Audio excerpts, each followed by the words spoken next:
Innal hamdalillah nahmaduhu wa nasta'inuhu wa nastaghfiruh wa na'udzu billahi min shururi anfusina wa min sayyiati a'malina may yahdihillahu fala mudhillalah wa may yudlilhu fala hadiyalah. Asyhadu an la ilaha illallah wahdahu la syarikalah wa asyhadu anna Muhammadan abduhu wa rasuluh. Allahumma shalli wa sallim ala sayyidina wa habibina Muhammad wa ala alihi wa sahbihi wa man tabi'ahum bi ihsanin ila yaumiddin. Fa ya ibadallah ittaqullaha haqqa tuqatih wa la tamutunna illa wa antum muslimun.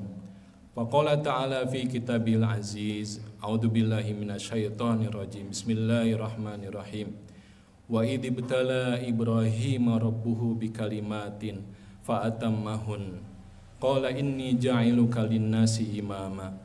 Qala wa min dzurriyyati qala la yanalu ahdil zalimin. Shadaqallahul azim. Jamaramakumullah. Marilah kita bersyukur kepada Allah yang pada hari ini masih memberikan kesempatan kepada kita semua untuk bertemu dengan hari-hari yang dipenuhi dengan keberkahan. Kita masih berada di hari tasyrik, hari-hari yang juga membuat kita terkenang, diajak mengingat kembali kepada salah satu sosok Nabiullah Ibrahim alaihissalam, seorang yang begitu tinggi derajatnya di sisi Allah, sampai-sampai setiap kita sholat, membaca sholawat, maka di dalamnya kita membaca nama Nabi Ibrahim alaihissalam. Juga bagaimana kemuliaan beliau ketika ritual ibadah haji dan umroh sampai ibadah kurban, itu pun merupakan sebuah legasi atau warisan dari rutin atau ibadah yang dilakukan oleh Nabi Ibrahim alaihissalam. Rasulullah sallallahu alaihi wasallam bersabda, "Man sanna fil Islam sunnatan hasanatan, falahu ajruha wa ajru man amila biha." Barang siapa yang merintis suatu sunnah hasanah, suatu amal kebaikan, kemudian diikuti oleh orang setelahnya, maka dia akan mendapatkan pahala dari apa yang dilakukannya dan juga pahala dari orang-orang yang mengikutinya. Bayangkan bagaimana pahala yang dimiliki oleh Nabi Ibrahim alaihissalam. Setiap talbiyah, setiap langkah kaki, hamba-hamba Allah yang melaksanakan ibadah tawaf, yang melaksanakan ibadah sa'i, setiap darah yang dialirkan dari hewan kurban, maka semua memberikan royalti pahala kepada Nabi Ibrahim alaihissalam. Subhanallah. Juga Rasulullah sallallahu alaihi wasallam bersabda, "Fa wallahi li'an yahdiyallahu bika rajulan wahidan." Demi Allah, barang siapa yang diberikan hidayah seorang saja dengan wasilah, dengan perantara dirimu, maka hal itu adalah khairul laka min an yakuna laka min khonrin ni'am.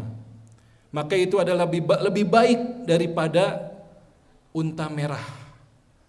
Ketika ada satu orang saja yang mendapatkan hidayah, petunjuk melalui tangan kita, maka kata Rasulullah, itu adalah harta yang tidak bisa dinilai.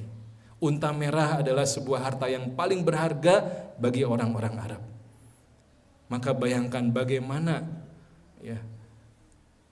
bagaimana royalti pahala, bagaimana kebaikan, bagaimana melimpahnya kebaikan yang dimiliki oleh Nabi Ibrahim alaihissalam, yang melalui tangan beliau jutaan manusia mendapatkan hidayah dan petunjuk. Jamaramukumullah. Maka ketika kita diingatkan dalam suasana hari ini kepada sosok Nabi Ibrahim alaihissalam, maka Allah menyebutkan dalam Al-Qur'annya ada dua nama Nabi saja yang Allah sebutkan sebagai uswatun hasanah. Yang pertama adalah Rasulullah SAW. Laqad kana lakum fi Rasulillahi uswatun hasanah. Sungguh telah ada uswatun hasanah, panutan yang baik pada diri Rasulullah SAW. Itu yang pertama. Yang kedua, uswatun hasanah kita temukan di surat Al-Mumtahanah, surat yang ke-60 ayat yang keempat. Qad kanat lakum uswatun hasanatun fi Ibrahim walladzina ma'ahu. Sungguh telah ada bagi kalian contoh yang baik, uswatun hasanah, pada diri Nabi Ibrahim alaihissalam. Shadaqallah. Hanya 2 nabi saja yang Allah sebutkan sebagai uswatun hasanah. Pertanyaannya adalah, apa sih makna dari uswatun hasanah itu? Uswatun ini dalam bahasa Arab berasal dari kata yang mengandung makna menghibur, mengobati, dan memperbaiki. Itu uswatun. Maka ketika disebut uswatun dalam kisah Nabi Ibrahim alaihissalam dan juga Nabi Muhammad sallallahu alaihi wasallam, maka di dalamnya ada hal-hal yang bisa menghibur siapa saja yang sedang sedih. Di dalam kisah itu terdapat hal-hal yang akan mengobati luka-luka dalam perjalanan hidup. Maka dalam kisah mereka berdua juga terdapat hal-hal yang akan memperbaiki kondisi kehidupan kita semua. Dan Allah menceritakan dalam Al-Quranul Karim, setidaknya ada 12 kelompok ayat yang mengisahkan tentang kisah kehidupan Nabi Ibrahim alaihissalam. Dan lihat bagaimana Allah dalam memilih, menyeleksi kisah-kisah kehidupan Nabi itu. Bagi kita manusia yang biasanya kepo, ketika mendengar sejarah inginnya 5W1H.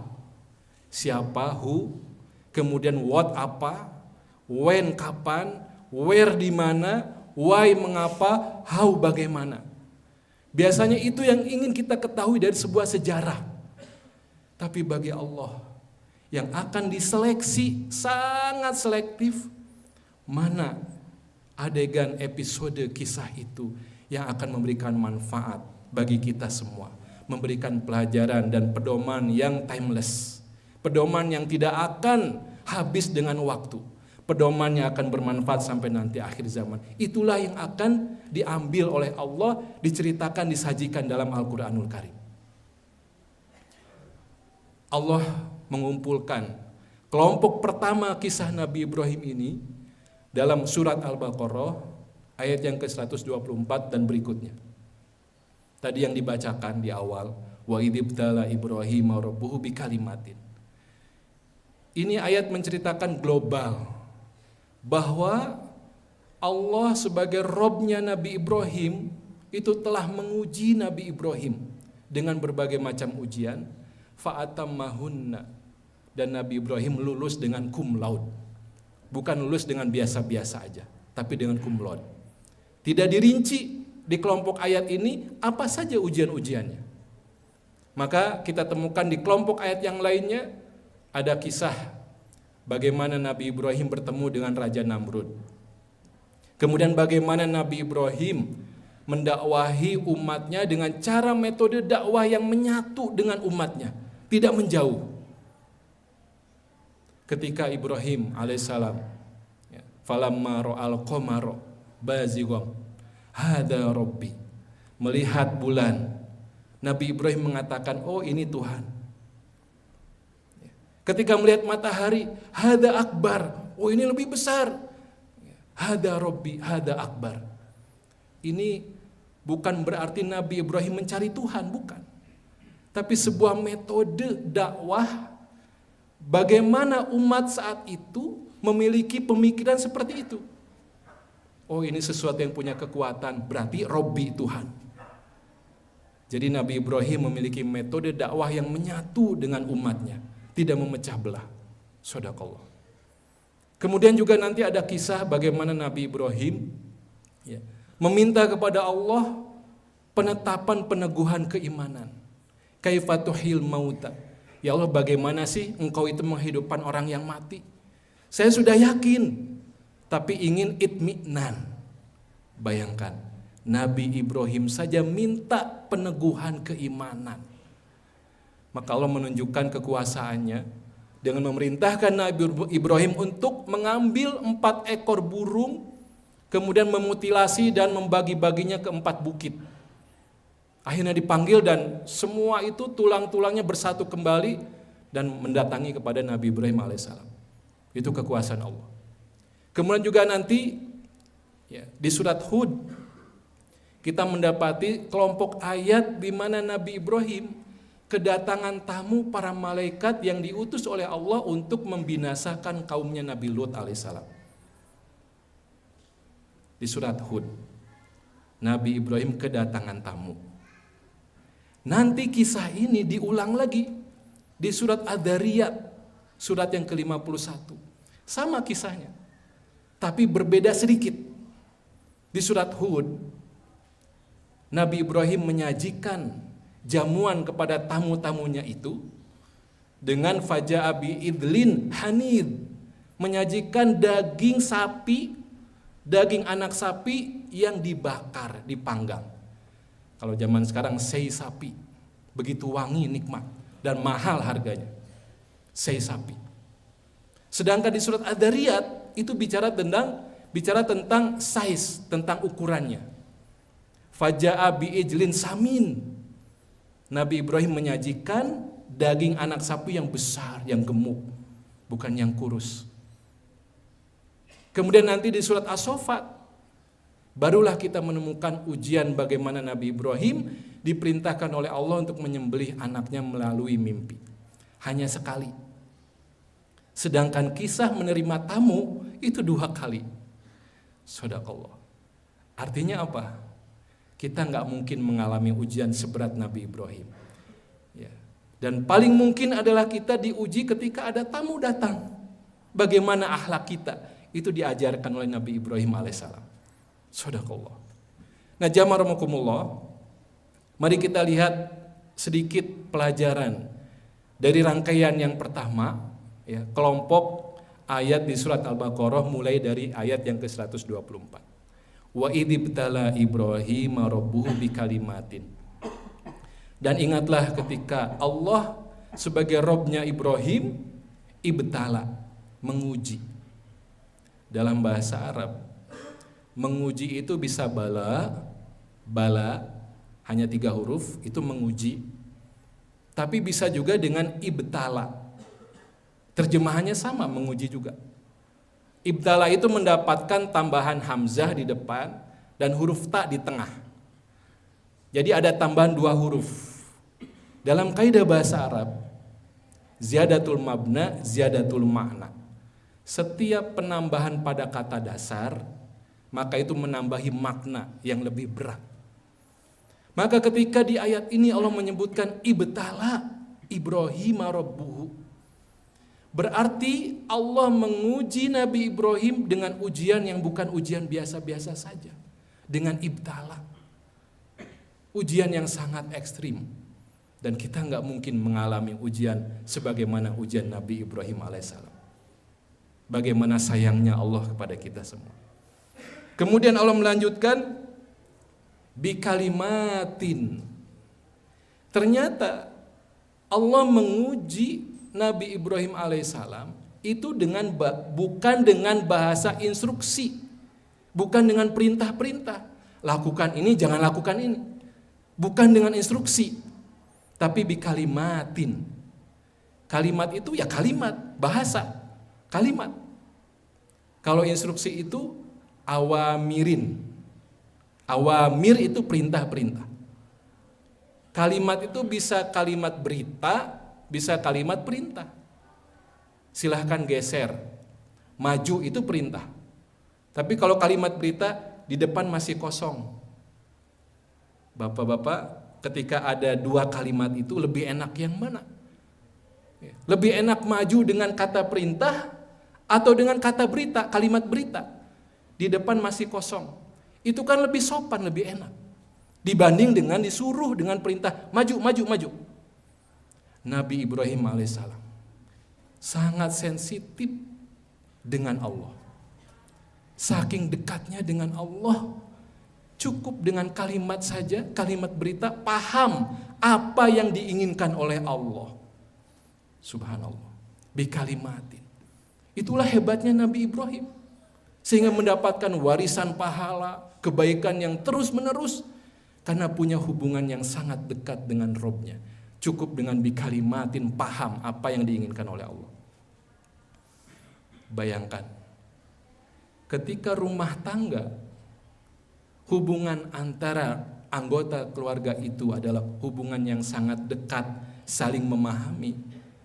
Si bapak pulang ke rumah dengan capek, cukup menunjukkan, di jalan macet mah. Istrinya, anaknya paham dengan kalimat berita itu, menyodori minuman, menyiapkan segala macam supaya istirahat. Itulah sensitivitas yang dibangun dari hubungan yang sangat dekat. Allahu Akbar. Bikalimatin. Nah, kita semua jamaah rahimakumullah, ketika membaca ayat-ayat Quran, jumlah perintah dan larangan itu tidak banyak. Lakukan ini, jangan lakukan itu enggak banyak, sedikit. Silahkan di searching dengan aplikasi zaman sekarang. Perintah itu apa saja, larangan itu apa saja, enggak banyak. Bahkan seorang ulama menuliskan satu buku halal haram, itu enggak tebal, tipis aja, sedikit. Paling banyak isi Al-Quran itu adalah kisah. Kisah Bani Israel itu sepertiga Al-Quran. Bagaimana mungkin kalau tidak ada sensitivitas, kita bisa mendapatkan petunjuk dari kisah-kisah itu. Bukan tentang mereka, tapi tentang kita yang diceritakan dengan gaya cerita tentang orang ketiga. Mereka itu kan sangat halus. Jangan-jangan kita yang dimaksud oleh Allah dalam cerita itu. Nah, jamaah rahimakumullah, mari kita lihat bagaimana kehebatan doa Nabi Ibrahim alaihissalam. Ketika selesai semua ujian-ujian itu dengan lulus cum laude, maka balasan Allah bukan balasan yang kita bayangkan, kehidupannya semakin mudah, hartanya, rizkinya semakin melimpah, bukan. Tapi justru Allah katakan, qala inni ja'iluka linnasi imaman. Kamu telah selesai semua ujian, sekarang kamu memenuhi standar kualifikasi untuk menjadi imam bagi seluruh manusia. Mendapatkan tugas yang lebih berat, diuji itu untuk naik derajatnya, untuk mendapatkan tugas yang berat dari Allah yang maha mulia. Maka jamaah rahimakumullah, mari kita hayati kehidupan Nabi Ibrahim itu. Ketika kita mengalami kondisi-kondisi ujian yang berat dalam kehidupan kita, mari berhusnuzon kepada Allah, berbaik sangka kepada Allah. Ini adalah cara Allah untuk menaikkan derajat saya. Menikmati doa-doa yang tadinya kosong dari perasaan meminta kepada Allah, merasa butuh kepada Allah, doanya penuh tangisan, sholatnya, sujudnya lebih panjang, itu yang Allah inginkan. Maka Allah memberikan tugas yang berat kepada Nabi Ibrahim alaihissalam untuk menjadi imaman, pemimpin bagi seluruh manusia. Dan Nabi Ibrahim tidak egois. Nabi Ibrahim meminta kepada Allah, wa min dzurriyyati, ya Allah, jadikan juga keturunanku itu sebagai imaman, sebagai pemimpin. Nabi Ibrahim tidak mengatakan auladi. Aulad adalah anak kandung.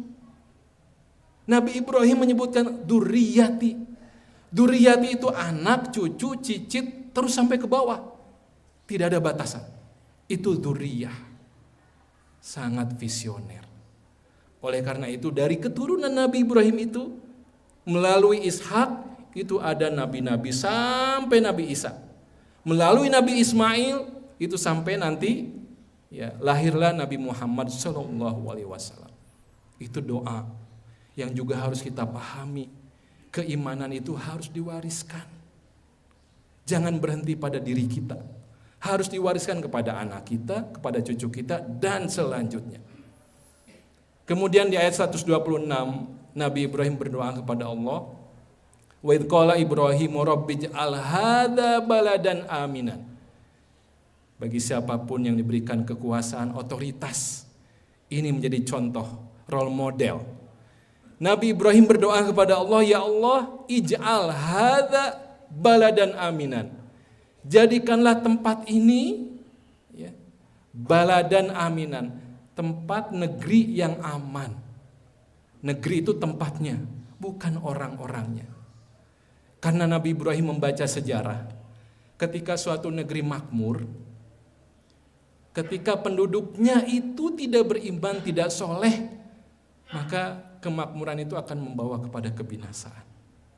Bagaimana kisah kaumnya Nabi Nuh, ya, kaumnya Nabi Soleh dan sebagainya, dibinasakan oleh Allah. Ketika ada kemakmuran tapi penduduknya tidak beriman, tidak ada keamanan, maka Nabi Ibrahim berdoa, ya Allah berikan negeri ini sebagai tempat yang aman. Tidak akan dibinasakan oleh Allah, berarti penduduknya pun penduduk yang beriman. Itu satu, minta keamanan.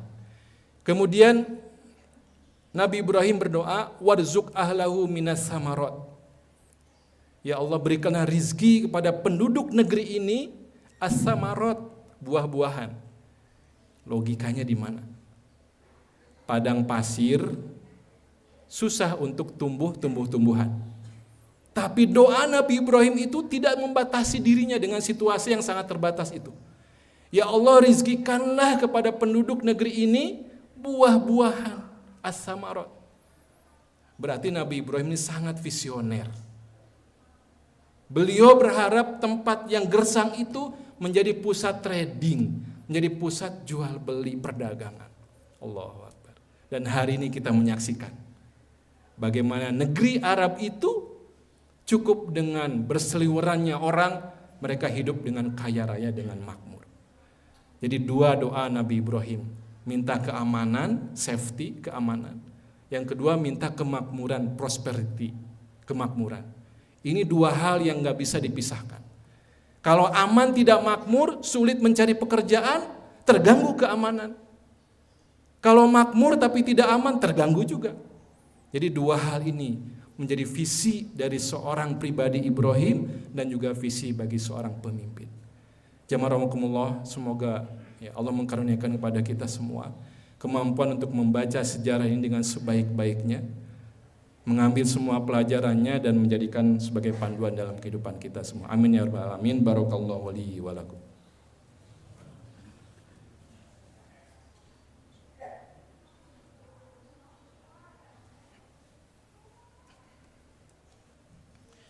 Alhamdulillah rabbil alamin. Alhamdulillahilladzi hadana li hadza wa ma kunna linahtadiya laula an hadanallah. Asyhadu an la ilaha illallah wahdahu la syarikalah wa asyhadu anna Muhammadan abduhu wa rasuluh. Allahumma shalli wa sallim ala sayidina wa habibina Muhammad wa ala alihi wa sahbihi ajmain. Fa ya ibadallah ittaqullaha haqqa tuqatih wa la tamutunna illa wa antum muslimun. Faqala ta'ala fi kitabil aziz, a'udzu billahi minasyaitonir rajim. Bismillahirrahmanirrahim. Innallaha wa malaikatahu yusholluna 'alan nabi. Ya ayyuhalladzina amanu shallu 'alaihi wa sallimu taslima. Alhamdulillahirabbil alamin. Hamdan yuwafi ni'amahu wa yukafi mazidah. Ya rabbana lakal hamd kama yanbaghi li jalali wajhikal karimi wa 'azimi sultanik. Rabbana zalamna anfusana wa illam taghfir lana wa tarhamna lanakunanna minal khasirin. Rabbana ighfir lana wa liwalidina warhamhum kama rabbahuna shighara. Allahumma aslih lana dinana alladhi huwa ismatu amrina wa aslih lana dunyana allati fiha ma'ashuna wa aslih lana akhiratana allati ilaiha ma'aduna. Waj'alil hayata ziyadatan lana fi kulli khair waj'alil mauta rahatan lana min kulli syarr birahmatika ya arhamar rahimin. Allahumma inna nas'aluka min khairi ma sa'alaka minhu nabiyyuka Muhammad sallallahu alaihi wasallam wa na'udzubika min syarri ma sta'adzaka minhu nabiyyuka Muhammad sallallahu alaihi wasallam wa antal musta'an wa alaikal balagh wala haula wala quwwata illa billahil aliyyil azim. Rabbana atina fid dunya hasanah wa fil akhirati hasanah wa qina adzabannar. Walhamdulillahi rabbil alamin. Aqimussalam.